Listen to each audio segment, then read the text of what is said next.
I have been asked, instead of mass updating records, how to mass update relations between databases. And in this tutorial, I will show you how to do that with the usage of the timer countdown. Let me show you the setup.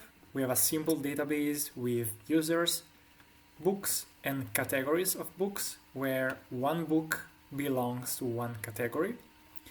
And we just have one page with a list. This is a list of all the books, so book 1, book 2, book 3.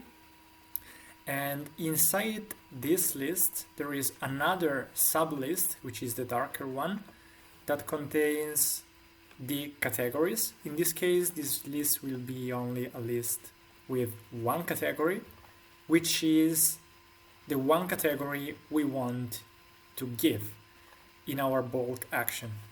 In this case, the category we want to give to all the books is the unknown category.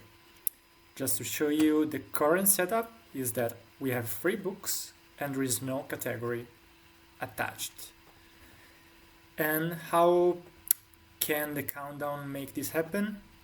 Simply, there is an action attached to this countdown, which is update the current book, which is the one you can find inside the first list.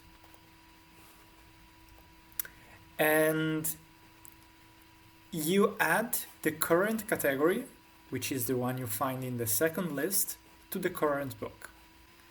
Of course, this was not working because I added it in the click actions, but I had to add it in the countdown finish actions. So let's do it quickly.